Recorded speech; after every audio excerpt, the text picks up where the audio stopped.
എല്ലാവർക്കും നമസ്കാരം. ഇപ്പൊ എന്തല്ലേ കുറെ ദിവസമായിട്ട് എന്തെങ്കിലുമൊക്കെ കാര്യങ്ങൾ ഇങ്ങനെ പറയാൻ നമ്മുടെ ടീച്ചർ മുട്ടി നിന്നതാന്ന് തോന്നുന്നു. ടീച്ചർ എന്ന് പറയുമ്പോൾ എന്നെ തെറ്റിദ്ധരിക്കേണ്ട, ഞാനല്ല. അതായത് ഒരു ന്യൂസ് കണ്ട്, ഞാൻ അതൊന്ന് വായിക്കാം.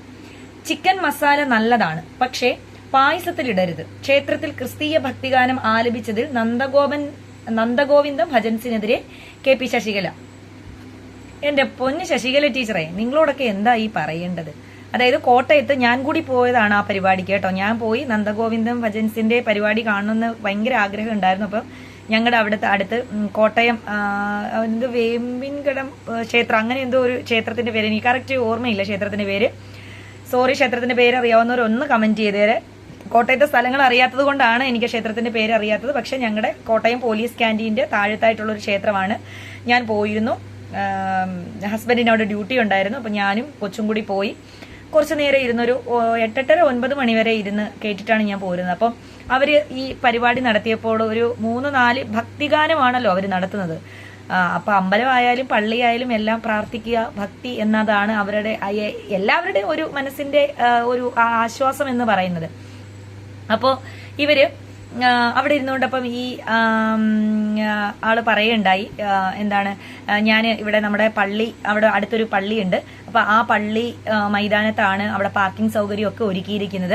ഇവിടെ അമ്പലത്തിൽ വിളക്കിടുന്ന സമയത്ത് പള്ളിയിലും അവർ ഫുള്ള് വിളക്കിടാറുണ്ട്.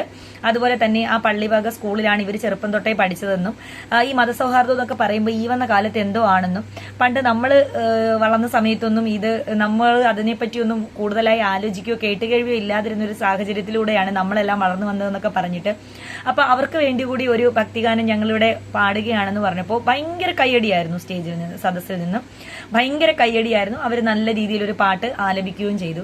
അതൊരു ഭക്തിഗാനം തന്നെയാണ്, ഒരു ക്രിസ്ത്യൻ ഡിവോഷണൽ സോങ് എന്നതിലുപരി അവിടെ വേറൊന്നുമില്ല. എന്റെ പൊന്ന് ശശികല ടീച്ചറെ എന്ന് വിളിക്കാൻ ഞങ്ങൾക്ക് ടീച്ചർമാർക്ക് മൊത്തം അപമാനമായി പോകുമെന്ന് എനിക്കൊരു സംശയമുണ്ട്. ടീച്ചർ തന്നെ പല ഇന്റർവ്യൂകളിലും പറയുന്നത് കേട്ടു, ടീച്ചറിന്റെ ക്ലാസ്സിൽ ഒരുപാട് നോൺ ഹിന്ദു സ്റ്റുഡൻസ് ആണ് പഠിക്കുന്നത്, അതായത് ക്രിസ്ത്യൻ മുസ്ലിം വിഭാഗത്തിൽപ്പെട്ട സ്റ്റുഡൻസ് ആണ് ടീച്ചറിന്റെ ക്ലാസ്സിൽ പഠിക്കുന്നത് എന്നൊക്കെ. ഒരു ഭക്തിഗാനം അമ്പലത്തിന് അകത്തല്ല, അമ്പലത്തിന് പുറത്ത് സ്റ്റേജിലാണ്, എവിടെ ആയിക്കോട്ടെ, ഒരു ഭക്തിഗാനം അവിടെ ഇരുന്ന് പാടിയതിന്റെ പേരിൽ അവിടുത്തെ പ്രതിഷ്ഠ, അമ്പലത്തിലെ പ്രതിഷ്ഠ കോപിക്കുമെന്ന് ടീച്ചറോട് ആരെങ്കിലും പറഞ്ഞോ? ഈ പ്രതിഷ്ഠയുള്ള ദൈവം ടീച്ചറോട് വന്ന് പറഞ്ഞോ? അല്ലെങ്കിൽ ടീച്ചറെ സ്വപ്നത്തിൽ വല്ലതും കണ്ടോ? അപ്പം ഈ ദൈവങ്ങൾക്കെല്ലാം തന്നെ ഇതിനകത്ത് യാതൊരു ബുദ്ധിമുട്ടും ഉണ്ടാകുമെന്ന് എനിക്ക് തോന്നുന്നില്ല. ഞാൻ ഇപ്പോഴും പറയുന്നു, എല്ലാം നമ്മൾ വിളിക്കുന്ന X or Y ഒരു സ്ഥലത്തേക്കാണ് എത്തുന്നതെന്ന് തന്നെയാണ് നമ്മൾ എല്ലാവരും വിശ്വസിക്കുന്നത്. അപ്പൊ അത് എവിടേക്കാണോ എത്തുന്നത് അതിന്റെ പേരുകളൊന്ന് മാറ്റി വിളിച്ചത് കൊണ്ട് ടീച്ചർ പറയുന്ന ഈ ചിക്കൻ മസാലയും ഈ ഭക്തി അല്ലെങ്കിൽ ഓരോരുത്തരുടെ വിശ്വാസങ്ങളെയും തമ്മിൽ കൂട്ടിക്കുഴച്ച് വെറുതെ ഇവിടെ ഈ പരാമർശങ്ങളും ഉണ്ടാക്കരുത് ദയവായിട്ട് എന്റെ പൊന്ന് ശശികല ടീച്ചറെ. അവരത് എന്ത് സത്യം പറഞ്ഞാൽ അവിടെ ഇരുന്ന് ഓരോരുത്തരും അത് ആസ്വദിക്കുകയാണ് ചെയ്തത്. എല്ലാവരും നിറഞ്ഞ മനസ്സോടുകൂടിയാണ് ആ സദസ്സിലിരുന്നത്. ഒരാൾക്ക് പോലും അതിനൊരു ബുദ്ധിമുട്ടുണ്ടായിരുന്നില്ല. അപ്പൊ ടീച്ചർ ഇങ്ങനെ വിദ്വേഷം പകർത്താൻ വേണ്ടി സോഷ്യൽ മീഡിയയിലൂടെയും അല്ലെങ്കിൽ ഓരോ വേദിയിലൂടെയും ടീച്ചറിന് എവിടെയും ഒരു സ്റ്റേജും ഒരു മൈക്കും കിട്ടുമല്ലോ, വന്നു നിന്ന് എന്ത് വേണമെങ്കിലും ടീച്ചറിനെ വിളിച്ചു പറയാം. അതൊന്നും വർഗീയതയല്ല. ടീച്ചർ എന്താ ഇവിടെ ഉദ്ദേശിക്കുന്നത്? ഇവിടെ ന്യൂനപക്ഷങ്ങളൊന്നും വേണ്ടെന്നാണോ? ക്രിസ്ത്യൻ മുസ്ലിം വിഭാഗത്തിൽപ്പെടുന്ന ആരും തന്നെ ഇവിടെ അവശേഷിക്കേണ്ട.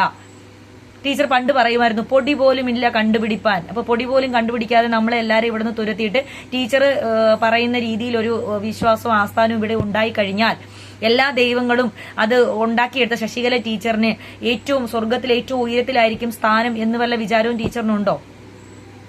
എന്റെ പൊന്നു ടീച്ചറെ, വെറുതെ നമ്മുടെ സമൂഹത്തിൽ ഇളക്കി വിടരുതേ ദയവായിട്ട്. എന്താണ് ടീച്ചർ ഇതിൽ നിന്നൊക്കെ മനസ്സിലാക്കുന്നതെന്ന് എനിക്ക് മനസ്സിലാവുന്നില്ല. നമ്മൾ അധ്യാപകരെന്നൊക്കെ പറയുന്നത് ഒരു ചെറിയ ഒരു പേഴ്സണാലിറ്റിയൊക്കെ നമ്മൾ കീപ്പ് ചെയ്യണ്ടേ? അതുപോലെ തന്നെ ആർക്കെങ്കിലുമൊക്കെ മാതൃക ആവേണ്ടവരല്ലേ നമ്മൾ ടീച്ചേഴ്സ് എന്ന് പറയുന്നത്. ടീച്ചർ ഞാൻ മനസ്സിലാക്കിയെടുത്തോളം ഒരു ചരിത്ര അധ്യാപികയാണ്. അപ്പോൾ ഇങ്ങനെ കാര്യങ്ങൾ വളച്ചൊടിക്കാതെ നിഷ്പക്ഷമായി ചിന്തിക്കുകയും പ്രവർത്തിക്കുകയും അത് മറ്റുള്ളവരിലേക്ക് പറഞ്ഞു കൊടുക്കുകയൊക്കെ ചെയ്യുമ്പോഴല്ലേ ടീച്ചറിന്റെ ഹൃദയത്തിനും വിശാലത ഉണ്ടാകുന്നത്. ആയുസ് കൂടും ടീച്ചറെ. വല്ലപ്പോഴും ഒക്കെ പോസിറ്റീവായിട്ടുള്ള കാര്യങ്ങൾ കൂടി പറയണം കേട്ടോ.